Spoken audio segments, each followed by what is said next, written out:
বন্ধুরা, আজ আমরা কথা বলবো এক বিশেষ যাত্রা নিয়ে, যার নাম গ্লোবাল সুমুদ ফ্লোটিলা। এটা শুধু কিছু নৌকার যাত্রা নয়, বরং এক বিশাল মানবিক আন্দোলন, যেখানে বিশ্বজুড়ে মানুষ একত্রিত হয়ে মানুষের পাশে দাঁড়িয়েছে। গাজার মানুষ বছরের পর বছর ধরে অবরোধের মধ্যে বন্দী হয়ে আছে। খাবার, ওষুধ, বিদ্যুতের অভাবে প্রতিদিনই তাদের বাঁচার লড়াই আরও কঠিন হয়ে উঠছে। ইসরায়েলি নৌ অবরোধের কারণে বাইরের দুনিয়া থেকে খুব সীমিত জিনিস গাজায় ঢুকতে পারে। এই অবরোধ ভাঙার জন্য শান্তিপূর্ণভাবে বারবার আন্তর্জাতিক সমাজ চেষ্টা করেছে। তারই অংশ হিসেবে শুরু হয়েছে সুমুদ ফ্লোটিলা নামের এই উদ্যোগ। সুমুদ শব্দের মানে হলো অটল থাকা, অর্থাৎ যতই বাধা আসুক গাজার মানুষের পাশে দৃঢ়ভাবে দাঁড়িয়ে থাকার প্রতীক। এই যাত্রায় অংশ নিয়েছেন ডাক্তার, সাংবাদিক, আইনজীবী, শিল্পী, এমনকি সাধারণ মানুষও।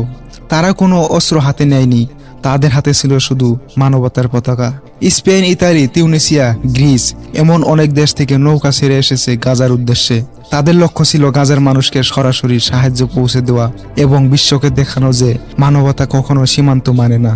এই নৌবহরে ছিল অনেকগুলো জাহাজ। প্রতিটি জাহাজ বহন করেছিল শুধু খাবার বা ওষুধ নয়, বরং এক বিশাল বার্তা: অবরোধ তুলে নাও, যুদ্ধ থামাও, শান্তিকে জয় হতে দাও। কিন্তু বাস্তবতা সহজ ছিল না। ইসরায়েলি নৌবাহিনী ভূমধ্য সাগরের মাঝপথে অনেক জাহাজ থামিয়ে দেয়। ম্যারিনেট নামের একটি নৌকা গাজার খুব কাছাকাছি পৌঁছে মাত্র 42 নটিক্যাল মাইল দূরে আটকানো হয় তাদের। অনেক কর্মীকে গ্রেপ্তার করা হয়েছে, কিছু নৌকা জোর করে বন্দরে নিয়ে যাওয়া হয়েছে। ইসরায়েল বলেছে এই বহর নাকি তাদের নিরাপত্তা ভঙ্গ করেছে, কিন্তু সংগঠকরা বলছেন এটা কোনো যুদ্ধ নয়, এটা কেবল মানবিক সাহায্য পৌঁছে দেওয়ার চেষ্টা। এই ঘটনাকে ঘিরে আন্তর্জাতিকভাবে ব্যাপক প্রতিক্রিয়া দেখা দিয়েছে।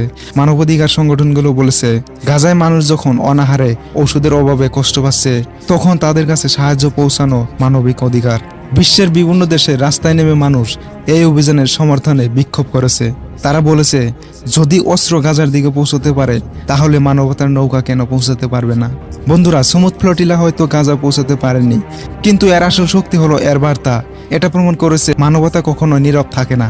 আজকের পৃথিবীতে হয়তো বোমা ও যুদ্ধর আওয়াজ অনেক জোরে বাজে, কিন্তু শান্তির কণ্ঠও কম শক্তিশালী নয়। এখন প্রশ্ন হলো, এই শান্তিপূর্ণ উদ্যোগ কি একদিন গাজার ভাগ্য বদলাতে পারবে, নাকি শক্তির রাজনীতি সবসময় মানবতার কণ্ঠকে চেপে ধরে রাখবে? আপনার কি মতামত কমেন্টে জানাতে ভুলবেন না। ভিডিও ভালো লাগলে লাইক দিবেন, চ্যানেলটা সাবস্ক্রাইব করবেন। ধন্যবাদ।